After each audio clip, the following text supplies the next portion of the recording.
Shalom, salam sejahtera untuk kita semuanya. Bertemu kembali bersama dengan saya, Pendeta Daniel Siswanto. Kita akan melanjutkan pelajaran sekolah sahabat kita. Saudara, kita telah tiba di pelajaran yang ke-10 di tribulan yang ketiga di tahun 2024 ini. Satu pelajaran yang sangat penting untuk kita ketahui, karena kebenaran ini akan mempersiapkan hati kita dalam menyambut kedatangan Yesus yang tidak lama lagi.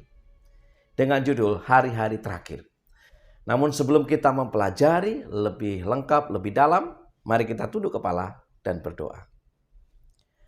Bapa di surga, Allah yang berkemurahan, biarlah Roh Kudus Tuhan Kau curahkan kepada masing-masing kami, sehingga kami mampu mengerti dan memahami firman ini. Urapi kami ya Tuhan, dengan kuasa Roh-Mu. Dalam nama Yesus kami berdoa. Amin. Hari-hari terakhir. Ayat inti terdapat di dalam Markus 13 ayat 26 dan 27. Pada waktu itu orang akan melihat Anak Manusia datang dalam awan-awan dengan segala kekuasaan dan kemuliaannya. Dan pada waktu itu pun ia akan menyuruh keluar malaikat-malaikatnya dan akan mengumpulkan orang-orang pilihannya dari keempat penjuru bumi, dari ujung bumi sampai ke ujung langit. Saudara-saudara yang dikasihi Tuhan, Markus pasal 13 berisi pandangan Yesus mengenai eskatologi atau peristiwa hari-hari terakhir. Penjelasannya diawali dengan pertanyaan yang diajukan oleh murid-muridnya sebagai jawaban atas perkataannya tentang kehancuran Bait Allah Yerusalem. Suatu peristiwa yang mereka hubungkan dengan akhir dunia. Dalam Markus 13 ayat 4 dikatakan, "Katakanlah kepada kami, bila manakah itu akan terjadi? Dan apakah tandanya kalau semuanya itu akan sampai kepada kesudahannya?" Bagaimana pelajaran ini secara lengkap? Mari kita ikuti bersama. Di pelajaran hari Minggu dengan judul 2 koin kecil sebagai persembahan. Markus 12 ayat 41 sampai dengan 42.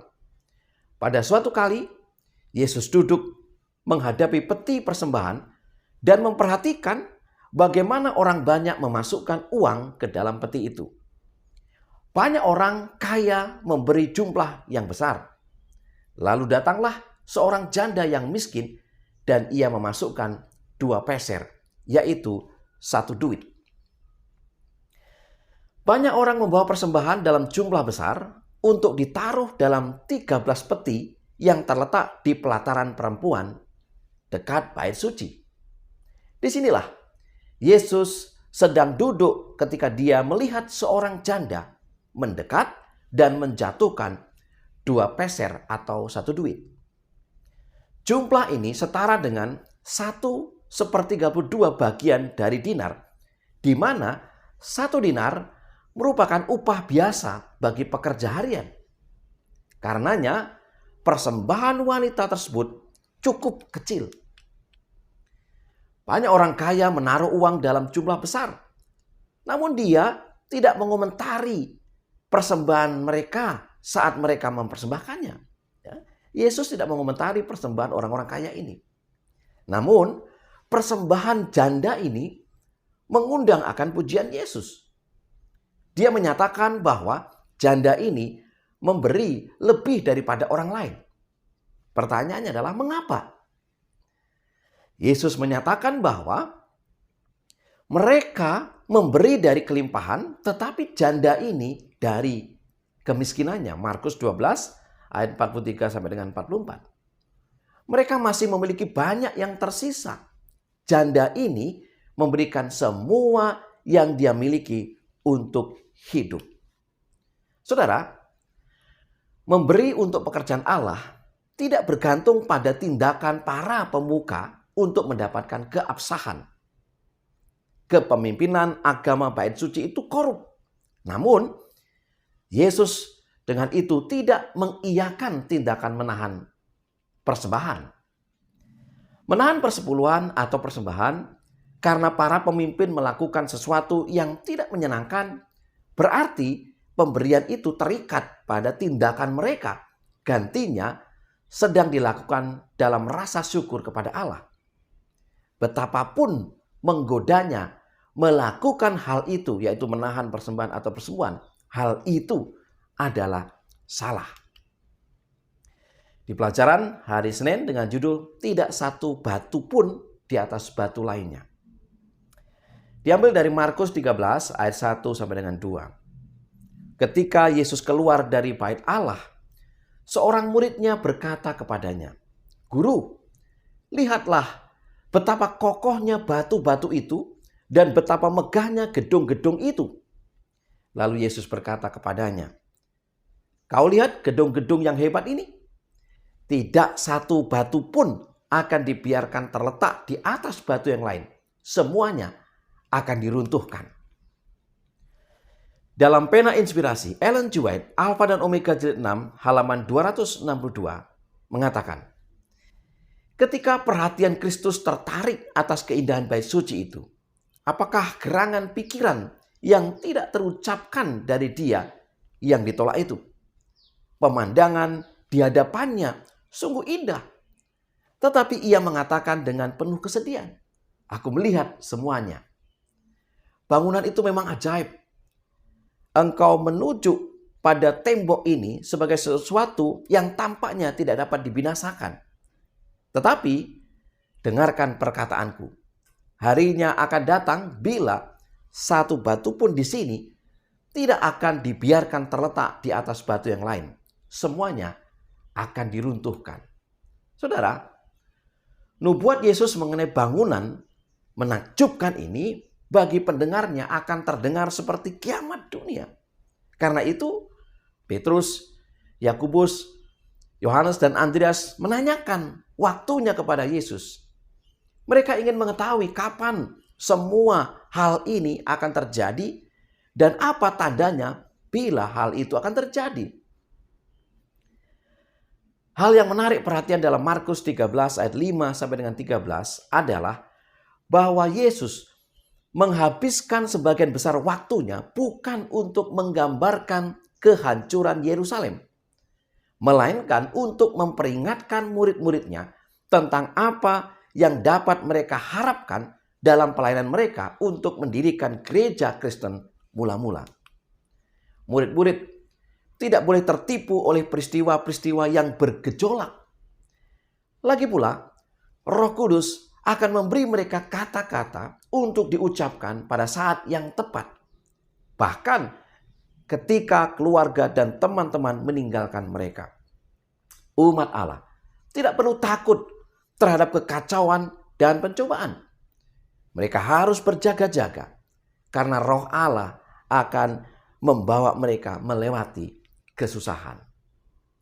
Di pelajaran hari Selasa dengan judul Sang Pembinasa Kecil.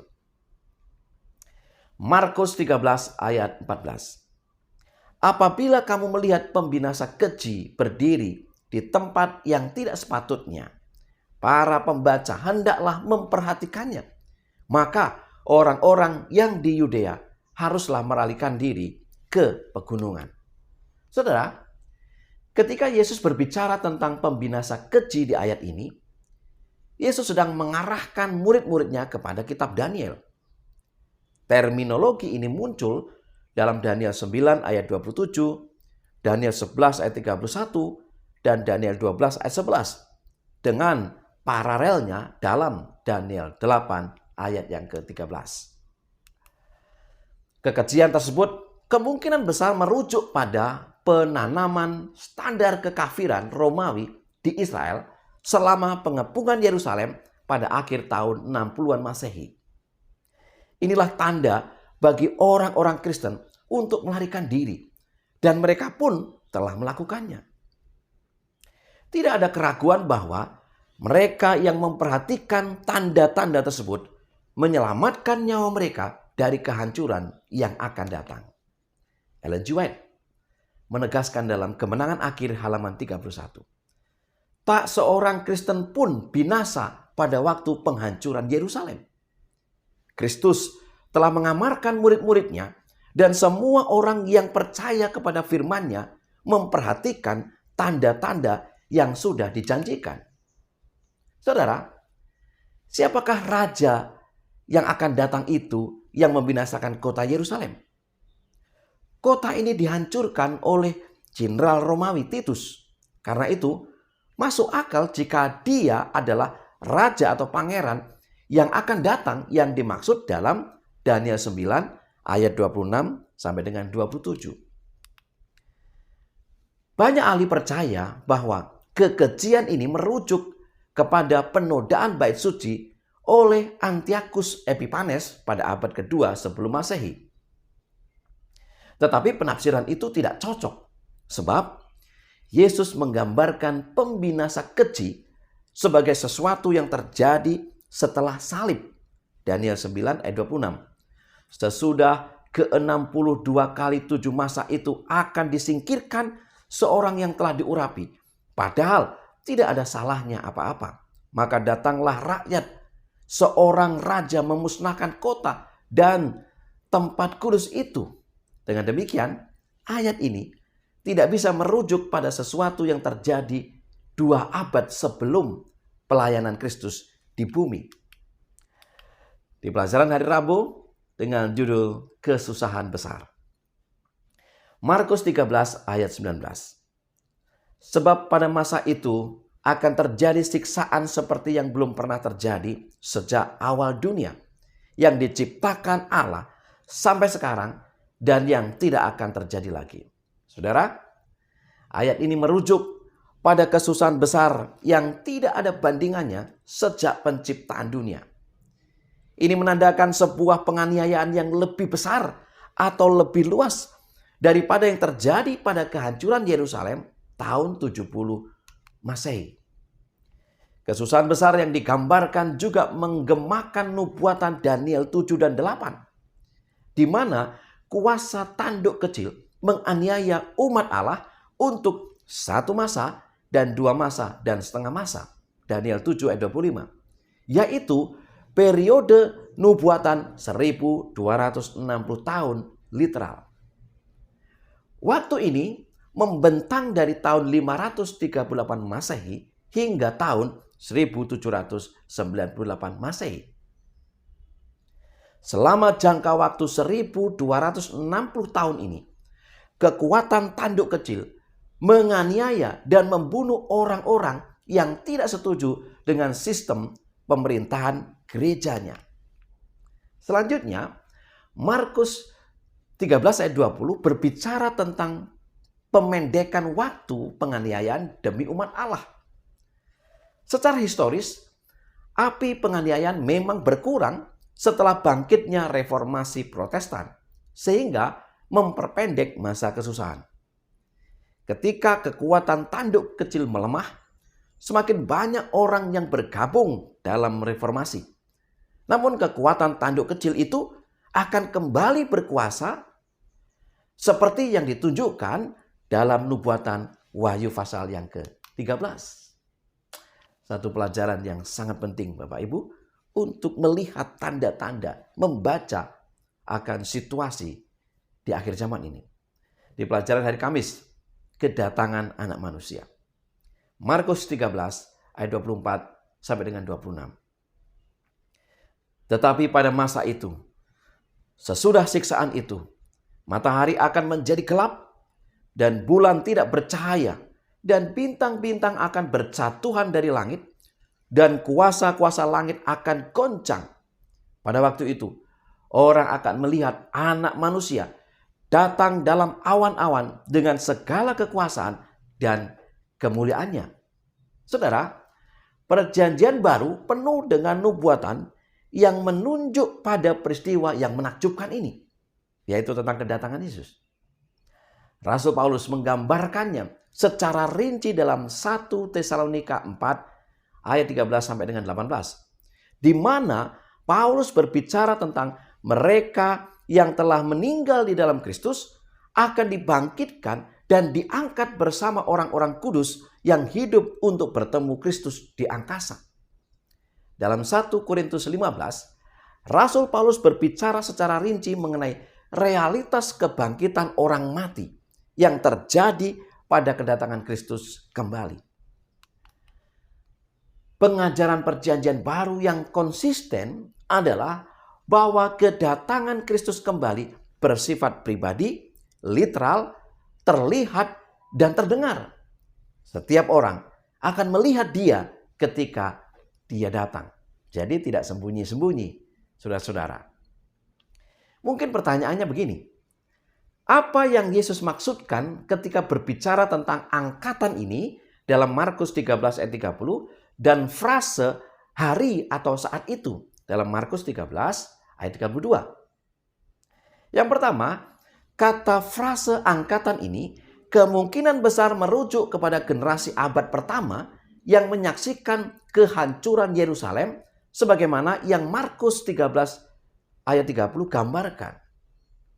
Yang kedua, sementara Markus 13 ayat 32 merujuk kepada kedatangan Kristus yang kedua kali yang masih ada di masa depan dan lebih jauh lagi dari abad pertama. Karena itu, Markus 13 ayat 32 menggunakan kata itu untuk membicarakan peristiwa-peristiwa yang terjadi jauh dari abad pertama. Saudara-saudara yang dikasihi Tuhan, hal ini dikuatkan oleh tulisan pena inspirasi Alfa dan Omega jilid 6 halaman 270. Karena kita tidak mengetahui saat kedatangannya yang tepat, kita diperintahkan untuk berjaga-jaga. Berbahagialah hamba-hamba yang didapati tuannya berjaga-jaga ketika ia datang. Lukas 12 ayat 37. Mereka yang berjaga-jaga untuk kedatangan Tuhan tidaklah menunggu dalam keadaan berlengah-lengah. Pengharapan akan kedatangan Kristus hendaknya menjadikan manusia takut akan Allah, takut akan penghukumannya atas pelanggaran. Hal itu harus menyadarkan mereka terhadap dosa yang besar dalam hal menolak tawaran kemurahannya. Mereka yang sedang menunggu Tuhan akan menyucikan jiwa mereka oleh penurutan akan kebenaran. Sambil berjaga-jaga dengan penuh kewaspadaan, mereka pun bekerja dengan tekun. Karena mereka mengetahui bahwa Tuhan sudah di muka pintu. Semangat mereka lebih hidup untuk kerjasama dengan kecerdasan ilahi dalam bekerja untuk keselamatan jiwa-jiwa. Satu amaran yang sangat penting bagi umat-umat Tuhan di akhir zaman. Sementara kita menunggu kedatangan Yesus, kita harus berjaga-jaga dan bekerja. Saudara-saudara yang dikasihi Tuhan, sebagai kesimpulan pelajaran sekolah sahabat kita. Yang pertama, memberi untuk pekerjaan Allah tidak bergantung pada tindakan para pemuka untuk mendapatkan keabsahan. Yang kedua, sebagai umat Allah, kita harus berjaga-jaga dan tidak perlu takut terhadap pencobaan. Karena Roh Allah akan membawa kita melewati kesulitan. Yang ketiga, tidak ada keraguan bahwa mereka yang memperhatikan tanda-tanda kedatangannya untuk menyelamatkan nyawa mereka dari kehancuran yang akan datang. Dan yang keempat, ketika kekuatan tanduk kecil melemah, semakin banyak orang yang bergabung dalam reformasi. Namun, kekuatan tanduk kecil itu akan kembali berkuasa seperti yang ditunjukkan dalam nubuatan Wahyu pasal 13. Itu sebabnya kita harus lebih berhati-hati dan berjaga-jaga. Yang kelima, mereka yang sedang menunggu Tuhan akan menyucikan jiwa mereka oleh penurutan dan kebenaran. Inilah pelajaran sekolah sahabat yang bisa saya bagikan pada pekan ini. Semoga boleh sedikit membantu membuka akan wawasan kita, pengetahuan kita. Dan kita boleh bagikan kepada umat-umat Tuhan dimanapun kita berada. Mari kita tunduk kepala dan berdoa. Tuhan Bapa di surga, terima kasih untuk firman Tuhan yang begitu indah. Memberikan nasihat kepada kami, umat-umat Tuhan yang hidup di akhir zaman. Bersiap, berjaga, dan bekerja untuk menyambut kedatangan Yesus yang tidak lama lagi. Berkati seluruh umat-umat Tuhan dimanapun yang berada. Terima kasih ya Tuhan. Dalam nama Yesus kami berdoa. Amin. Saudara-saudara yang dikasihi Tuhan, semoga saudara terberkati oleh video sekolah sahabat ini. Jika saudara terberkati, bagikanlah kepada yang lain. Selamat belajar, selamat sahabat, dan Tuhan memberkati.